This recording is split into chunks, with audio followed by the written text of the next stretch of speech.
Meu nome é Pedro Daniel, sou estudante da instituição Unipar Polo de Rolândia, RA 09049976.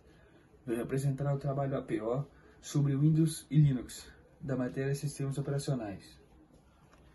Vou começar pelo processos de Linux. No Linux, o processo é uma instância de programa em execução, ou seja, uma atividade específica que está ocorrendo no sistema operacional. Os processos são identificados por um número inteiro chamado de identificador de processo, PID. Os processos que cria outro é chamado de processo pai, e o novo processo é chamado de processo filho. O Linux possui um sistema de gerenciamento de processos que permite a execução de várias tarefas simultaneamente. Para cada aplicação ou comando executado, o Linux cria o processo. Para verificar quais processos estão rodando e exibir informações sobre eles, é possível usar o comando ps. O comando ps possui várias bandeiras que permitem especificar quais processos listar e quais informações exibir. Os processos no Linux podem estar em diferentes estados, como executável, pode ser executado imediatamente, dormente, precisa aguardar algo para executar, zumbi, perder a referência pai, parado, estar parado, ou seja, não pode ser executado. Threads de Linux são unidades lógicas que imitam núcleos de processador e que permitem acelerar a execução de processo. Elas são usadas para dividir uma tarefa de um programa em duas ou mais tarefas, que podem ser executadas simultaneamente. Threads. Função: acelerar a execução de processo, garantir que o processo não bloqueie outros. Threads. Função: acelerar a execução de processo, garantir que o processo não bloqueie outros e aumentar o paralelismo. Limites: o número de threads que podem ser executadas simultaneamente é limitado, mas pode ser aumentado alterando as configurações de kernel. Relação com os processos: o Linux faz pouca distinção com os threads e processos, por isso os mesmos limites se aplicam para ambos. O comando ps do Linux podem ser usados para obter informações sobre threads e de processo. 3. Gerenciamento de memória do Linux. O gerenciamento de memória do Linux é feito por kernel, que é responsável por controlar a alocação e desalocação de memória, garantir que cada programa tenha apenas a quantidade de memória necessária, evitar conflito entre programas. O sistema de memória do Linux também é responsável por manutenção, garantir que cada programa tenha apenas a quantidade de memória necessária, evitar conflitos entre programas. O sistema de memória do Linux também é responsável por manter o espaço de endereçamento visível para cada processo, criar páginas de memória virtual sob demanda, gerenciar cargas das páginas de memória virtual do disco ou descarregamento de volta para o disco. Para economizar memória, no Linux é possível interromper serviços ou continência que não esteja em uso. 4. Entrada e saída do Linux. A entrada e saída do Linux são gerenciados por 3 canais padrão.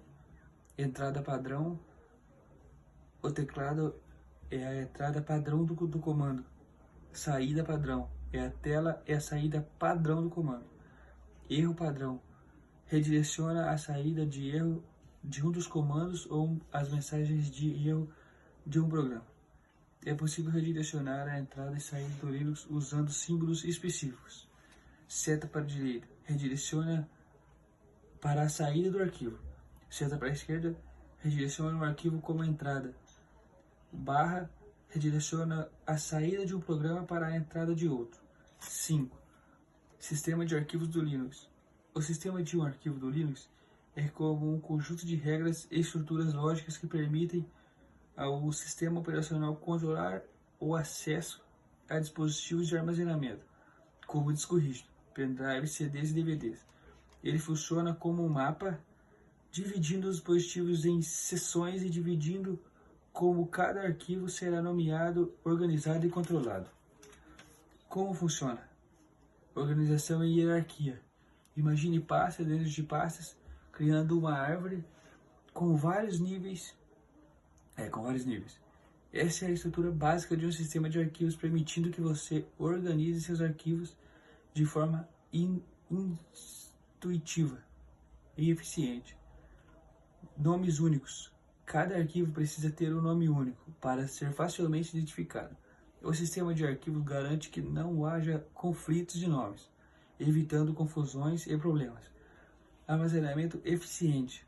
O sistema de arquivos otimiza o uso de espaço e armazenamento, aguardando arquivos relacionados e distribuindo-os de maneira inteligente para aproveitar o máximo de espaço disponível. Segurança e proteção. O sistema de arquivos define regras de acesso permitindo, controlando que podem ler, editar ou executar arquivos. Isso garante a segurança e a privacidade dos seus dados.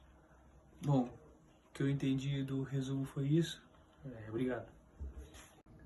Meu nome é Pedro Daniel, estudante da Unipar, Polo de Rolândia, RA 0904-9976.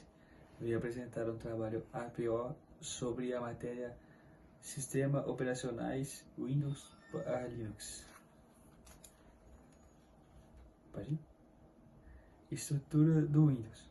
A estrutura do Windows, assim como todos os outros sistemas operacionais, é composta por camadas que são formadas pelo modo usuário e modo kernel. Esses dois modos são de execução de código de um processador de computador. A principal diferença entre eles são o nível de acesso ao hardware. Modo usuário. O acesso ao hardware é limitado à CPU, memória na SCI. Esse modo não é privilegiado, pois os softwares precisam fazer requisições ao kernel para executar as instruções privilegiadas. O modo usuário é responsável por executar aplicações e processos do usuário. Modo kernel. O código tem acesso irrestrito ao hardware. Esse modo é considerado privilegiado, pois tem acesso a todo o computador. O kernel é responsável por tarefas críticas dos sistemas como gerenciamento de memória e escalonamento de processos. Quando uma aplicação realiza uma requisição, essa solicitação ativa um recurso chamado System Call. Essa funcionalidade verificada se a origem da solicitação possui os privilégios necessários e assim evitar que modificações indevidas sejam feitas pelas rotinas do kernel. Em geral, esse sistema operacional deverá possuir pelo menos 4 funcionalidades principais, sendo elas interface da pessoa usuária, gerenciamento de erros, gerenciamento do dispositivo entrada e saída e compartilhamento de dados ao hardware.